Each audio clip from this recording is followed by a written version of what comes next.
Hi everyone, welcome back to Liz Sews. Today I have to share with you sort of my sewing plans for October. This is going to be the month of coats for me. I have 3 coats planned, which is mighty ambitious. I don't know about you, but like coats tend to take a little bit more time for me to sew, especially because the fabric is more expensive, and so I really want to like take my time and do it correctly. But 3 coats planned for this month and not a whole lot of sewing beyond that. So the first coat that I have planned for this month, and I'll just pop up an image here, is the Sewaholic Robson coat. I know a lot of people have made this already. I'm late to the game on this pattern, but I just really liked the lines of it. And I've looked at it in the past and I've sort of like hemmed and hawed about purchasing the pattern just because it wasn't lined, and I really wanted a lined coat. But I think I saw enough of other people's makes to get really excited about it, even though it's not lined. So I picked up the pattern. It's just sort of like a classic cotton twill coming, and I'll pop up the picture here. It hasn't arrived yet, but I'm super excited about it. So classic sort of khaki colored trench coat.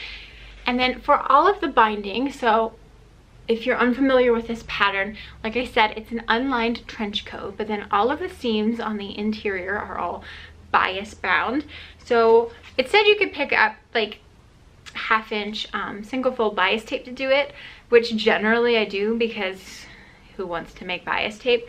But like I said, it's a coat. This fabric is sort of on the more expensive side, so I thought I would splurge and make my own bias binding. And I'm going to be using this, which is a Robert Kaufman Batik fabric in, I can't remember the colorway. I'll try to like annotate that here below because I can't remember. So I spent this morning just making bias binding and I went a little crazy. I think I made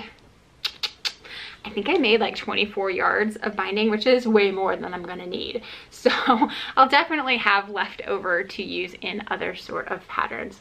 But I really just liked, there you go. I really just liked this sort of like mottled stormy gray effect. It kind of reminded me of storm clouds, which I think is perfect for a trench coat, and I think it will go well with that sort of tan color on the exterior. So the next coat that I'm going to make is using this fabric right here from Minerva Crafts, and this is a wool cashmere blend, which I'm super excited about. And as you can see, I've got it in the colorway Ivory. Again, this fabric hasn't shown up yet, but I'm getting really excited about what to make when it does. So I'm going to be using the coat pattern from the Simplicity 8451, which is a Mimi G pattern. I have never sewn a Mimi G pattern before, so I'm kind of excited to try it. And she does have a tutorial online for this pattern, so there's that. So I'm just going to be doing this coat that she's wearing over top, and it's sort of like an exaggerated boxy pea coat style. Not very fitted. I don't know why, I'm just drawn to it. You can see the line drawings in the back, what it looks like. It does have that little storm flap, some nice large lapels.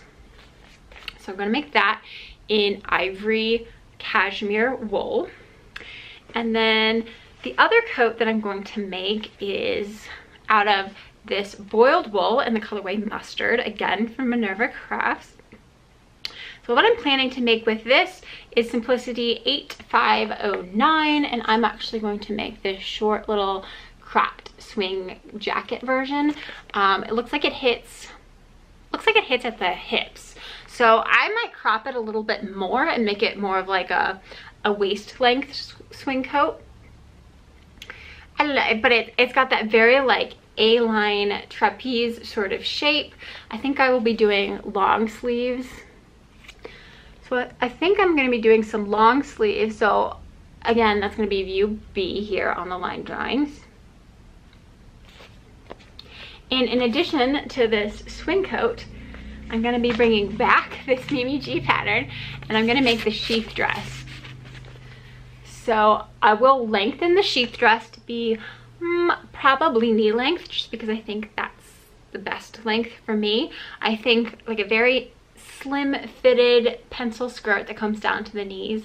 It has that sort of like understated sexy elegance, and I think the combination of having this sort of like bodycon tight dress with this voluminous A-line swing jacket will be really cool and really like sort of mod 60s.